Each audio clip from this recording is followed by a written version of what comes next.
comprobaremos cómo importa a qué prestamos fidelidad y, por tanto, a qué prestamos nuestra adoración, aunque incluso no la llamemos de esa manera, porque todo ello configura la forma en que vivimos.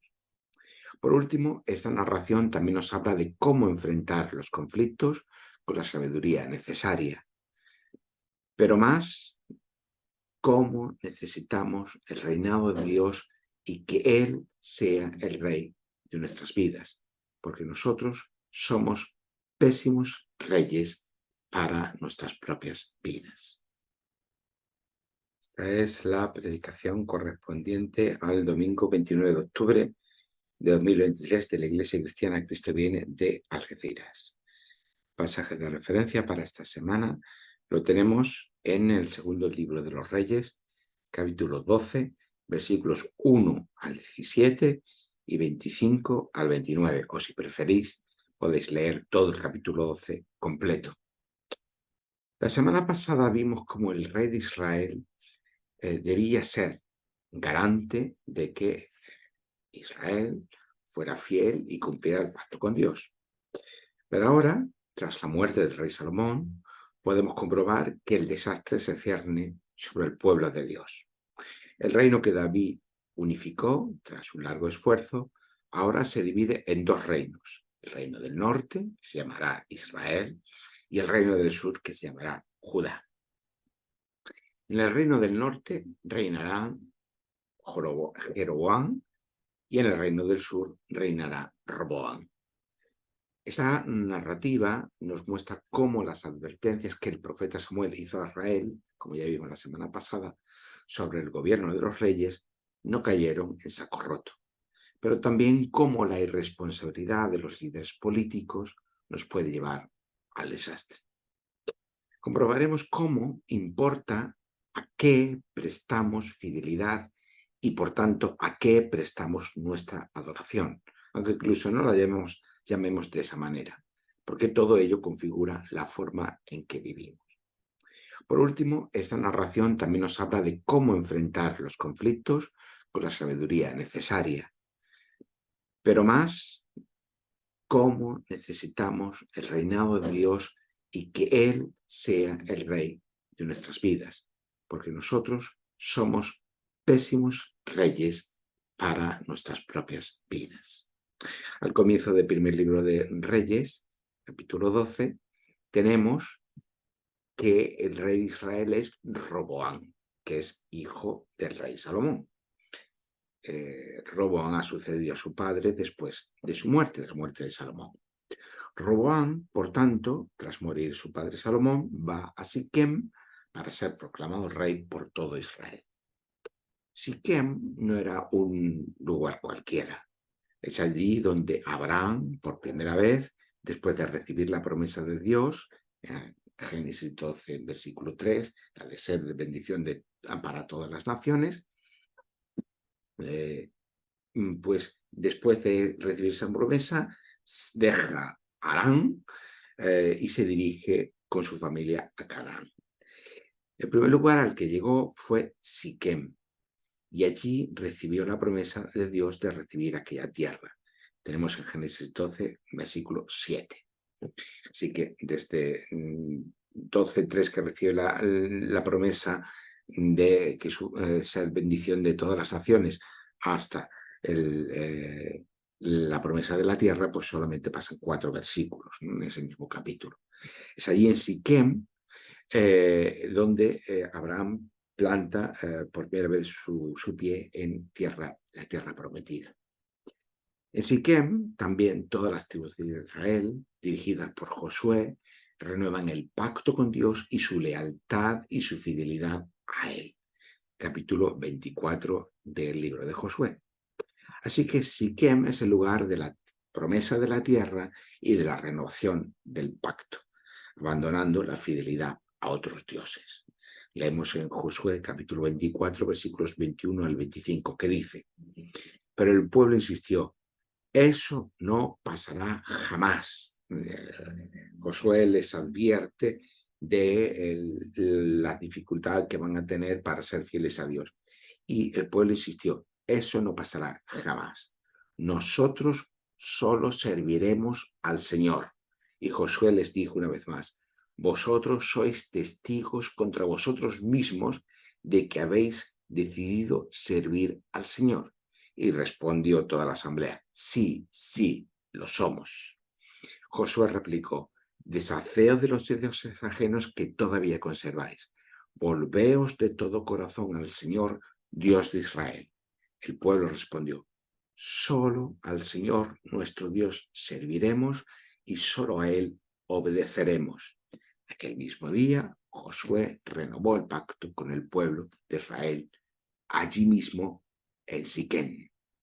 Siquén es el lugar de la renovación del pacto con Dios.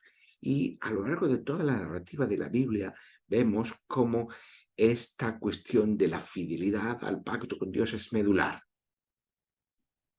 Y por tanto es muy importante tenerlo esto en cuenta. Así que Roboam sube a Siquem para ser coronado como rey en este lugar especial, en el que un lugar que tiene una carga simbólica muy importante, porque es el lugar de la promesa de la tierra y de la renovación del pacto. El rey se compromete a velar por el cumplimiento de Israel del pacto, el cumplimiento que Israel tiene del pacto y de la fidelidad a Dios. El rey se convierte en garante de esto. Así como también al rey le cabe la función de asegurar un orden justo y sabio para su pueblo.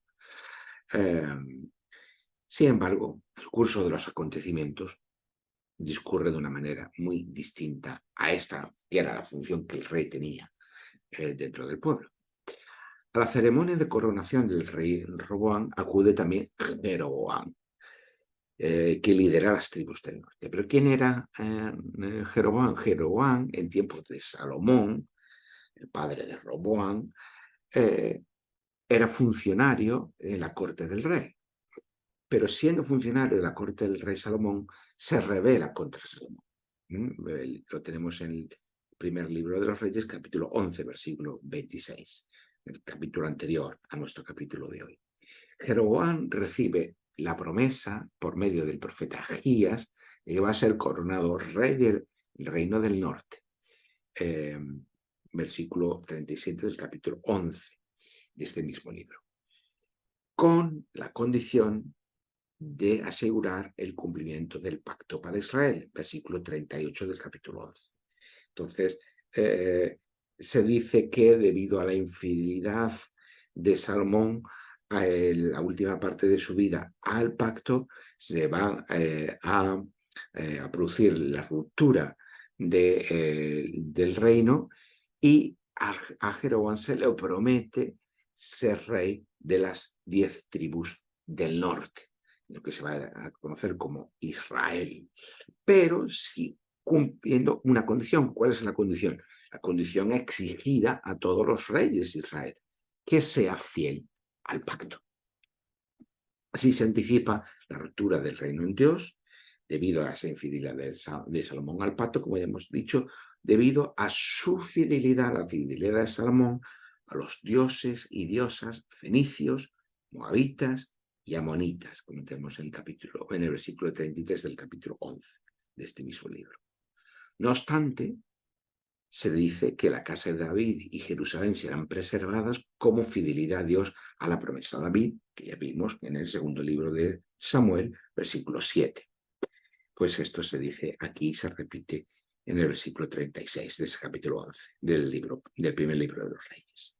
En este contexto, el rey Salomón intenta matar a Jeroboam, pero este huye a Egipto para salvar su vida, versículo 40 del capítulo 11. Así que a la muerte de Salomón, las tribus del norte mandan llamar a Jeroboam para que vuelva de Egipto y se presenta comandando las tribus de Israel para hablar con el nuevo rey, Roboam. Versículos 2 y 3 de este capítulo 12. Ya estamos en el capítulo 12. El rey Salomón había discriminado a las tribus del norte respecto a las tribus del sur. Ya se había dado un trato desigual por parte de Salomón, imponiendo impuestos, levas, reclutamiento forzoso y trabajo forzoso a las tribus del norte. Eso produjo un grandísimo malestar entre las tribus del norte. Así que Jeroboam pide a Roboam que aliviara esta situación con la promesa de fidelidad de las tribus del norte. Y Jeroboam, bueno, si nos alivias todas estas cargas, nos disminuyes el sistema impositivo de impuestos que tienen las tribus del norte, nosotros vamos a prestarte fidelidad como nuestro rey. Versículo 4 del capítulo 12. Roboam decide pensárselo y pide consejo a los asesores de palacio. Primero, al grupo de consejeros veteranos que habían servido con su padre, el rey Salomón, versículos 5 y 6. Y después pide consejo al grupo de consejeros jóvenes o asesores jóvenes de su propia generación con los que Roboam se había criado, versículos 8 y 9 del capítulo 12. No debemos olvidar que el rey debe proveer un orden justo y sabio a su pueblo, como ya hemos dicho. De igual manera que Dios, como rey de Israel, provee de sabiduría y de justicia a su pueblo. Así que una decisión sabia era más que una cuestión de oportunidad y estrategia política. No es solamente, bueno, qué decisión política es mejor para la continuidad del reino, sino que una decisión sabia revela que el rey está en una correcta relación con Dios. Si el rey está en una relación correcta con Dios, entonces va a tener acceso a la sabiduría de Dios y por lo tanto va a poder tomar una decisión justa y sabia. Va a hacer justicia con su pueblo aplicando la sabiduría de Dios. Pero para eso es necesario que el rey esté en la adecuada relación con Dios. Si no está en esa sintonía con Dios, en esa relación con Dios, entonces no va a su decisión no va a transparentar la sabiduría de Dios y por tanto no va a producir un orden justo. Así que todos estos elementos están siempre relacionados con los reyes de Israel. ¿Por qué? Porque en última instancia el verdadero rey de Israel es Dios, que es quien provee de sabiduría y de justicia a su pueblo. La cara y la cruz de esto mismo lo vemos en el propio rey Salomón. Como ya sabemos, el rey Salomón se convirtió en paradigma de sabiduría. Fue el rey sabio por excelencia. Pero ¿por qué recibió esa sabiduría? Porque estaba en la relación correcta con Dios, porque fue humilde y dependiente de Dios, porque fue fiel al pacto con Dios. Pero no fue siempre así a lo largo de toda su vida.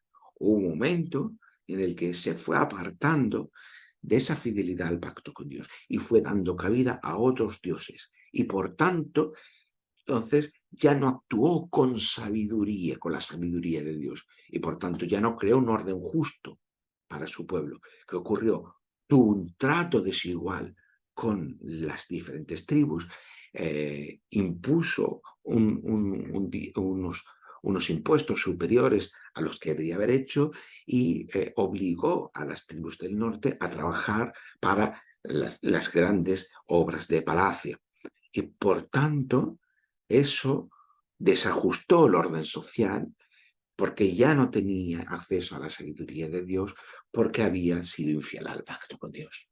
Vemos que todos estos elementos están juntos siempre en la narrativa de la Escritura. Así que cuando Roboam, el hijo de Salomón, tiene que tomar una decisión, no lo hace en dependencia de Dios, no lo hace acudiendo a Dios, orando a Dios, como si había hecho Salomón, sino que pregunta a los consejeros. Los consejeros veteranos habían vivido lo suficiente para darse cuenta de esa doble realidad en la vida de Salomón y aconsejan a Roboam un liderazgo servicial que les asegure su lealtad.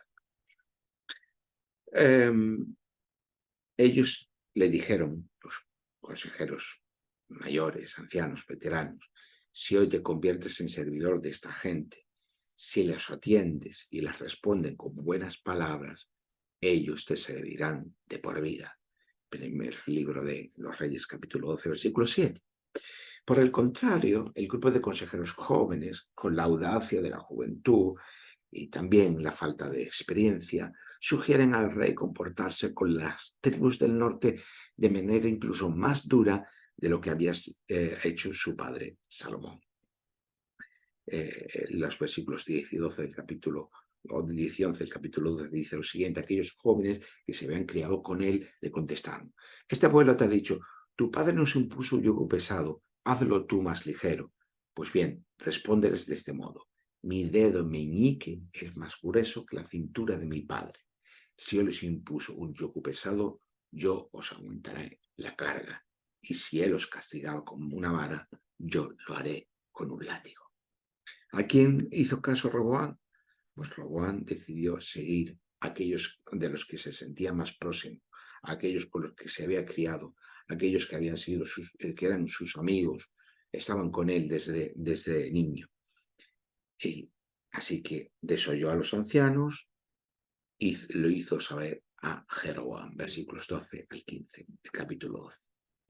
El resultado fue, pues, lo esperado, el desastre, la ruptura y la división del reino, unificado por David en dos reinos: el reino del norte, Israel, y el reino del sur, Judá, versículos 16 y 17. El rey no pudo asegurar un orden justo a su pueblo porque no actuó con sabiduría. Así que Jeroboam fue coronado como rey del norte, mientras que el sur siguió fiel a la casa de David, versículos 18 al 20 del capítulo 12. Sin embargo, ni Jeroboam en el norte ni Roboam en el sur fueron buenos reyes fieles al pacto con Dios. Como no fueron fieles al pacto con Dios, tampoco pudieron actuar con sabiduría y tampoco crearon un orden justo para su pueblo. Todo lo contrario, a ser fieles al pacto con Dios. Tanto uno como otro construyeron santuarios y fueron fieles a otros dioses. Jeroboam, después de ser coronado rey, por temor a que las tribus del norte fueran a Jerusalén, que David había creado como el centro no solamente político, también cúltico, llevando el arca de la alianza allí a Jerusalén, y donde el rey Salomón va a construir el templo, pues Jeroboam teme que las tribus del norte van a ir a Jerusalén, al templo, y lo que hace es construir dos santuarios, uno en Betel y otro en Dan, pero con un culto a Baal. Así que Jeroboam es infiel al pacto con Dios. Roboam también lo va a hacer en el sur. Así que, ¿qué ocurre si los reyes de Israel, que son los encargados de la fidelidad al pacto con Dios y de crear un orden sabio y justo para su pueblo, no lo hacen? El pacto con Dios vuelve a estar en entredicho. Y siempre que el pacto con Dios está en entredicho, lo que está en juego es la continuidad de las promesas de Dios. Si algo nos enseña la narrativa de la Escritura en términos sociales y políticos, pero sin abandonar nunca la esfera de lo religioso o lo espiritual, es que el mundo nunca es neutro. Sí importa a quién prestamos nuestra fidelidad y nuestra lealtad. Y esto es algo que es constante a lo largo de la Escritura. Salomón fue conducido al desastre porque fue infiel al pacto con Dios. Su hijo Roboam ocurrió lo mismo. Jeroboam en el norte le pasó lo mismo. El ser infieles a Dios y a su pacto no significó, dicho en términos modernos, ellos no pensaremos en esos términos, pero haciendo la analogía en términos modernos, no significó que ellos fueran más libres y autónomos para autoafirmarse y ser ellos mismos. Muchas veces así pensamos, ¿no? No, yo no creo en Dios porque Dios parece ser que va a convertirse en una limitación de la persona que yo soy, que yo pueda hacer lo que yo quiera, que yo pueda construirme a mí mismo, que pueda hacer de mí mismo o de mi propia vida mi propio camino. Vemos a Dios en el mundo moderno como la sociedad actual como un limitador, como una limitación para nosotros, ¿no? Pero que Jeroboam y Roboam fueran infieles a Dios no significó que fueran más libres, ni más autónomos, ni que pudieran construir camino por sí mismos, igual que no ocurre con nosotros tampoco hoy. Todo lo contrario. Su infidelidad significó que fueron leales y dependientes de otros dioses y otros cultos. Como diría Chesterton, eh, no creer en Dios no significa no creer en nada, sino significa creer en cualquier cosa.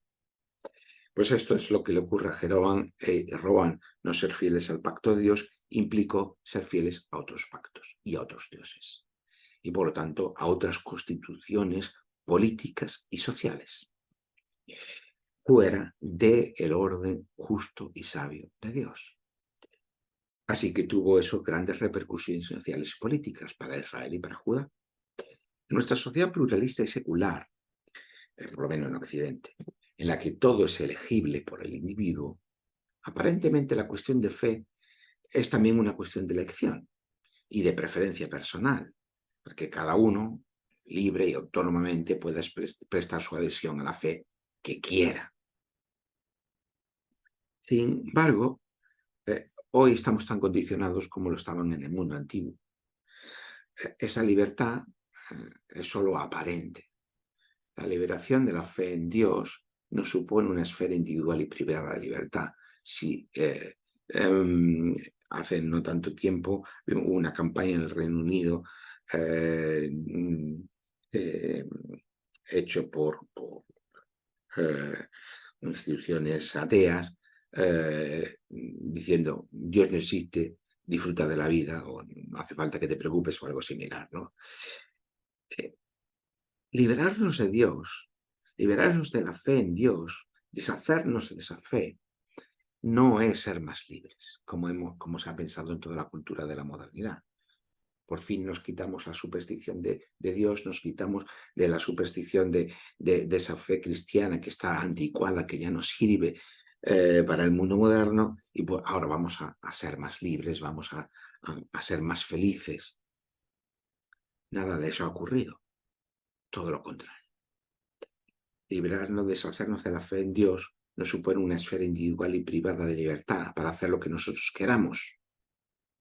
Es como yo le digo a mi hija, que tiene 9 años, y ella me dice que ella quiere ser mayor para hacer lo que ella quiere. Y yo le digo, Andrea, eh, cuando seas mayor, no vas a hacer lo que tú quieras, ¿no? Sino que vas a tener que hacer, pues en gran medida, lo que otros quieran que tú hagas y otras muchas cosas que todavía no tiene edad para explicarle, ¿no? Pues esto es el sueño infantil, el sueño de la modernidad es el sueño infantil, deshacernos de Dios para hacer lo que queremos. Pero al final acabamos descubriendo que no hacemos lo que queremos, o que hacer lo que queremos, mejor dicho, es estar lo más alejado de ser libres. Y nos descubrimos esclavos de nosotros mismos cuando no esclavos de otros. Así que prescindir de Dios no es ser más libres, sino que acabamos prestando nuestra fe, fidelidad, nuestra fe en términos de fidelidad, a otros señores. Ya sea el libre mercado, ya sea el Estado-nación, ya sea la globalización, por citar los tres grandes ídolos de nuestro mundo moderno, nuestro mundo actual. ¿Y cómo hacemos? ¿Cómo nos convertimos en dependientes de esos ídolos? Pues, por ejemplo, cuando cedemos el reinado de nuestras vidas a las leyes del consumo, cuando nuestras eh, vidas están reinadas por, eh, por las demandas del consumo, por, por, por esa ley de la oferta y la demanda que rige toda nuestra vida en todos los aspectos de nuestra vida. Ah, cuando cedemos el reinado de nuestras vidas a que nuestras vidas o la satisfacción de nuestra vida pasa por el cuanto más mejor. Cuanto más tenga, más feliz seré. Cuanto más experiencias atesore, más plena será mi vida. Cuanto más dinero tenga, cuanto más grande sea mi casa, cuanto más viaje, cuanto lo que sea, mejor, más feliz, más plenitud tendré, más realizado seré. Toda nuestra vida pasa por ese cuanto más mejor, que es lo que rige el consumo y el mercado, que inunda toda nuestra vida. Pues no nos damos cuenta hasta qué punto el consumo, el mercado, reina en nuestra propia vida. Pero si reina el consumo, reina el mercado, ya no reina Dios en nuestra vida. O cuando entronizamos nuestros gustos y preferencias personales, que es una versión de lo mismo. Nuestras preferencias y nuestros gustos personales se convierten en nuestro rey. Tampoco reina Dios en nuestra vida, entonces. Es que yo quiero ser feliz, decimos. Ese ansia de felicidad o ese objetivo de felicidad se convierte en el rey de nuestra vida. Cuando cedemos el reinado de nuestras vidas, también a las exigencias, a las lealtades de ideologías políticas que sirven al Estado y que, por ejemplo, mandan a nuestros hijos a morir o matar en las guerras de sus intereses. Lo vemos constantemente. Cuando los estados-nación, me importa muy poco cómo se llamen, incluso me importa muy poco qué régimen político tengan, lo que hacen es mandar a los hijos, a sus hijos, a matar o a morir en las guerras que tocan en cada momento. Cuando también cedemos en el altar de la globalización, este mundo global en el que vivimos, en el que circulan libremente los bienes, pero se excluye a las personas. Pues cuando cedemos el reinado de nuestras vidas a este mercado global, a este mundo global, pues también estamos eclipsando que Dios sea el rey de nuestra vida. Por lo tanto, los ídolos no es cuestión del pasado, también hay ídolos en el presente. La felicidad, el sexo, el consumo, la autorrealización, se convierten en ídolos para nuestra vida. Si ellos gobiernan, Dios no puede gobernar en nuestras vidas. Desplaza el gobierno de Dios, el reino de Dios, el reinado de nuestras vidas. El mundo nunca es neutro. Por eso, a quién prestamos nuestra fe y nuestra fidelidad importa y mucho. Y eso determina cómo vivimos, en qué gastamos el dinero, en qué empleamos el tiempo libre, cómo enfrentamos nuestro trabajo, cuáles son nuestras ilusiones. Preguntémonos por estas cosas porque nos pueden dar pistas a quienes estamos prestando nuestra lealtad. ¿O a qué? Y ese es un énfasis constante a lo largo de toda la Escritura. Solo Dios, como Rey, puede traer un reinado justo y un orden sabio para el mundo. Solo Dios, como Rey, puede traer un reinado justo y un orden sabio para el mundo. Así que ninguna otra lealtad puede eclipsar nuestra fe y nuestra fidelidad a Dios. Ninguna otra lealtad puede eclipsar nuestra fe y nuestra fidelidad a Dios. Y en el momento que nos damos cuenta que es la fe y la fidelidad a Dios es eclipsada por otras fidelidades, debemos volvernos a Dios, como hemos leído antes en el pasaje de Josué, ¿no? Que Josué pide al pueblo precisamente esto. Le insiste, cuidado, que no va a ser fácil la fidelidad a Dios. Y el pueblo insiste, no, eso no pasa jamás, eso nos serviremos al Señor. Y Josué replica, deshaceos de los dioses ajenos que todavía conserváis, deshaceos de los ídolos y de las lealtades que prestamos a tantos ídolos también en el mundo moderno, y que le dice, volveos de todo corazón, es decir, con toda vuestra mente, al Señor, Dios de Israel. Volveos, es decir, arrepentíos. Volveos a Dios. Hoy también hay ídolos de los que nos tenemos que arrepentir, que volver a Dios.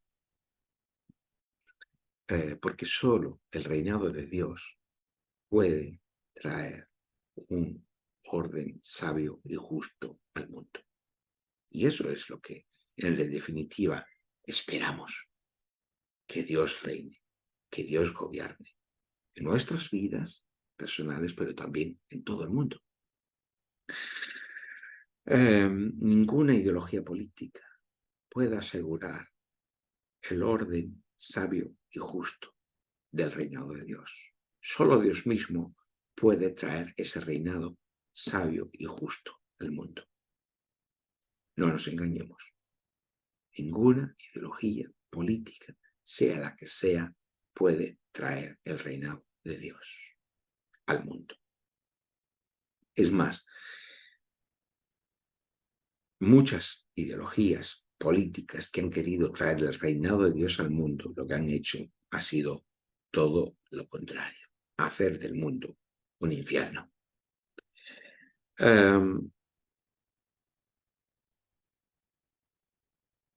Eso requiere un esfuerzo de reflexión, de análisis, como he dicho, de que veamos dónde estamos invirtiendo nuestro esfuerzo, nuestro dinero, nuestra lealtad, nuestro pensamiento, nuestro tiempo, nuestras ilusiones, nuestras esperanzas.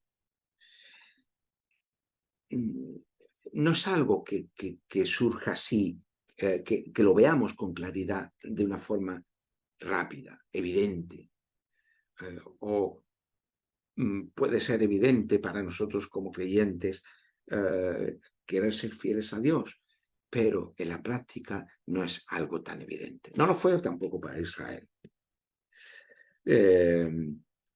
Fue frecuente que Israel fuera infiel al pacto, relativamente frecuente, porque la cultura y la sociedad en la que vivimos eclipsa muchas veces precisamente esa fidelidad a Dios, y lo que nos parece normal y natural, al final acaba convirtiéndose en una cárcel para nosotros, como hemos dicho anteriormente.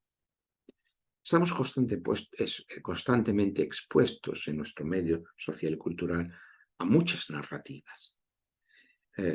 Narrativas que nos dicen cómo es el mundo y cómo debería ser el mundo. Pero muchas de esas narrativas no son la narrativa del Evangelio, del reino de Dios y de la cruz del Mesías Rey. Y tampoco a sus formas de vida, que se corresponden con otras ofertas de salvación y de esperanza. Esas otras narrativas tienen otras ofertas de salvación y otras ofertas de esperanza, que no son las que pertenecen a la nueva creación de Dios por medio del Mesías Rey. Por todo ello, necesitamos sabiduría, pero la sabiduría que viene de Dios. Roboam tuvo que tomar una decisión y tuvo dos opciones para elegir.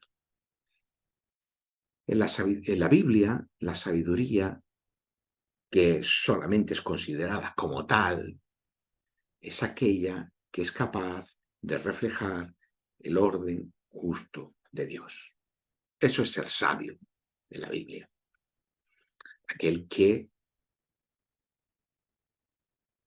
presta oído a Dios, el que presta su fidelidad a Dios, el que por tanto es capaz de discernir el orden justo de Dios en el mundo. Los proverbios no son meros refranes acumulados por la experiencia de Israel, que también lo son, que también es eso, porque obviamente es la experiencia acumulada de Israel, pero bajo la perspectiva de la fe en Dios y de esa forma poder descubrir ese orden sabio y justo en el mundo. Por tanto, los proverbios son ese convencimiento, refleja esa sabiduría, ese convencimiento de que en estas piezas de sabiduría que son los proverbios, la presencia y el orden de Dios como Rey de Israel se hacen visibles. No es un mero pasatiempo o no es un mero sentido común, sino es el convencimiento de que están reflejando el orden justo de Dios. Por eso, cuando dice Proverbios capítulo 15, versículo 1, la respuesta amable calma el enojo, pero la agresiva echa leña al fuego. Hubiera sido necesario que Roboam hubiera seguido esta pieza de sabiduría en su toma de decisión, que en el fondo fue lo que los consejeros mayores le dijeron a Roboam. Estaba en conformidad con esa pieza de sabiduría, mientras que los consejeros jóvenes pues aconsejaron a Roboam precisamente contra esta pieza de sabiduría o según la segunda parte, ¿no? Esa manera agresiva de actuar echaba más leña al fuego. Pero Roboam decidió en favor de aquella política aconsejada, no decidió en favor de aquella política aconsejada por sus mayores, que estaba más en consonancia con la sabiduría de Dios, sino con aquello de sus iguales. Y por tanto su elección fue equivocada. Ya vimos cuando hablamos de la Torá que no se trata de legislación, sino de instrucción, de pedagogía, porque el objeto de la Torá es la sabiduría de Dios también. Así que más que de legislación, con normas que hay que seguir al pie de la letra, se trata de sabiduría. De esta manera, el rey, con sus decisiones, hace suyo el reinar de Dios entre su pueblo por medio de la Torá y por medio de la sabiduría. Pero si la sabiduría de Dios, el reinado de los reyes de Israel, se tornó en un rotundo fracaso. La infidelidad, la falta de sabiduría y la falta, por tanto, de orden justo es algo en el que está todo unido en los reyes de Israel. Pero los reyes de Israel fue fracasando una y otra vez. Y ante ese fracaso, Dios prometió una y otra vez un nuevo rey. Un nuevo rey que en el futuro traería el verdadero reinado justo y sabio de Dios para toda la creación. Y este es el sentido del Mesías, el rey que va a traer el reinado justo y sabio de Dios. Y sin esto no entenderemos gran parte de lo que dice la Biblia y por qué lo dice. Por eso, el núcleo del Evangelio no solo encierra el reinado de Dios, sino el reinado de Dios por medio del Mesías, por medio del Jesús el Rey, que es quien va a convertirse en el Mesías de Dios, en el Rey de Dios. El reinado de Dios, así como su justicia y su sabiduría, se nos vuelven concretos y reales en la persona de Jesús. De ese Rey que vence en la cruz a los poderes que gobiernan en el mundo, el mal y la muerte, y que se convierte en Señor y Salvador del mundo para traer la justicia de Dios a una creación renovada. Sin estas nociones no entenderemos lo que el Nuevo Testamento nos está diciendo. Así, Jesús se convierte en el Rey de mi vida. Y como dice el apóstol Pablo, ya no reino yo, sino que reina el Rey en mí, el Rey que es Jesús en mí. Pero para que Jesús reine en mi vida, yo tengo que renunciar a ser el Rey de mi propia vida. Esto es algo contraintuitivo para nosotros, porque nosotros en nuestra cultura, en nuestra sociedad, estamos configurados para convertirnos en los reyes de nuestras propias vidas. Lo importante es realizarse uno mismo, lo importante es descubrirse a uno mismo, lo importante es actuar conformidad con la persona que tú eres, lo importante es autoafirmarte, autodefinirte, pero el Evangelio nos dice que no es eso lo importante. Lo importante es renunciar a convertirnos en los reyes de nuestras propias vidas. Como lo dice el apóstol Pablo, he sido crucificado con el Rey, Cristo. Recuerdo que Cristo es lo que significa Rey, ungido de Dios. ¿Quiénes son ungidos de Dios? Los reyes. He sido crucificado con el Rey. Y ya no vivo yo, sino que el Rey vive en mí. Lo que ahora vivo en el cuerpo, lo vivo por la lealtad, la fe, en el Hijo de Dios, quien me amó y dio su vida por mí. El Rey que Jesús ha muerto para darme a mi vida, porque me ha amado. Pero por eso mismo, por medio de la fe, de la lealtad a este Rey, ya no vivo yo, ya no soy yo el Rey de mi propia vida, sino que el Rey, que es Jesús, es el quien reina en mi propia vida. Esta es el objeto de la vida cristiana. Por eso, el resto de fidelidades y de lealtades no pueden eclipsar o no deben eclipsar nuestra lealtad fundamental a Jesús como el Rey. Esto que he citado es Gálatas 2:20. Y esta es la verdad del Evangelio. Pero no es una verdad privada para que Cristo, el Rey, sea el Rey de mi propia vida, para que Jesús sea el Rey de mi propia vida y se acabó y se terminó. Esto es importante, ya lo hemos dicho y lo hemos visto, y Pablo lo dice, pero no es una verdad privada, sino que es una verdad pública. Es decir, lo que es decir, una verdad política que tiene que ser transmitida y proclamada a todo el mundo, encarnada por el pueblo de Dios para ser de testimonio a todo el mundo, porque esa es la vocación que hemos recibido como pueblo de Dios. Una vez más, en las palabras del apóstol Pablo. Lo leemos en Colosenses, capítulo 1, versículos 19 al 23. Fija, voy a leerlo muy despacio, para que a la luz de todo lo que hemos ya dicho, veamos la dimensión de estas palabras.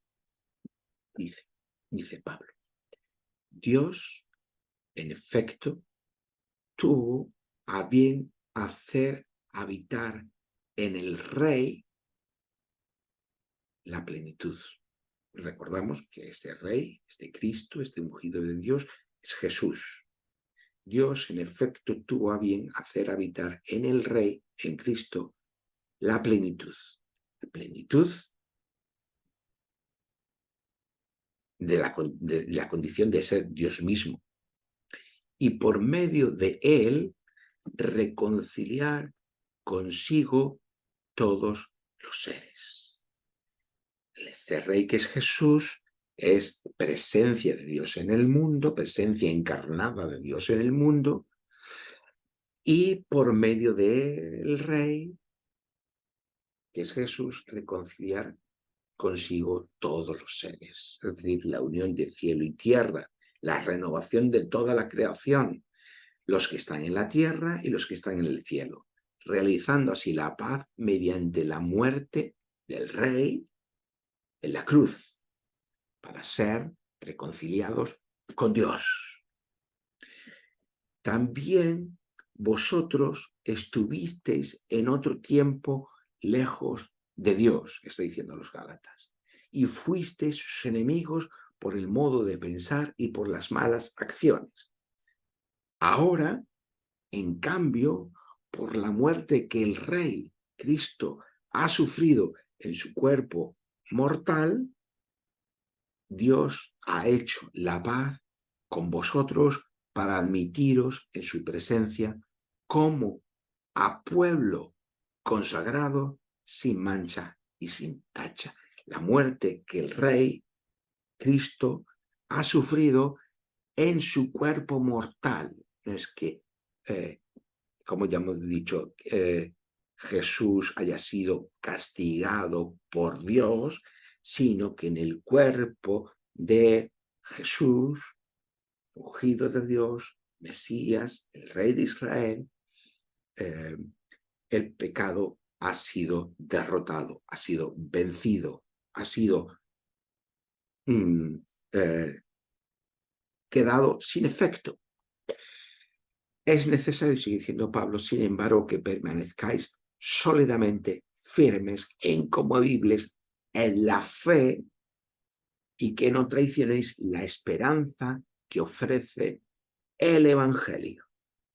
Este es el Evangelio que escuchasteis y que ha sido proclamado a todas las criaturas que se encuentran bajo el cielo y del que yo, Pablo, me he convertido en servidor. Este es el Evangelio que Pablo está proclamando, que Dios ha hecho habitar la plenitud en el ungido de Dios, en su ungido, en el Rey, para reconciliar cielo y tierra en él, por medio de él, y de esta forma, por medio de la cruz, derrotar al poder del pecado y de la muerte para poder convertirnos, poder hacernos participantes de su pueblo consagrado, santo, sin mancha y sin tacha, para que nosotros podamos permanecer firmes e inconmovibles en esta fe, en esta fidelidad. ¿A quién? A Jesús, el Rey,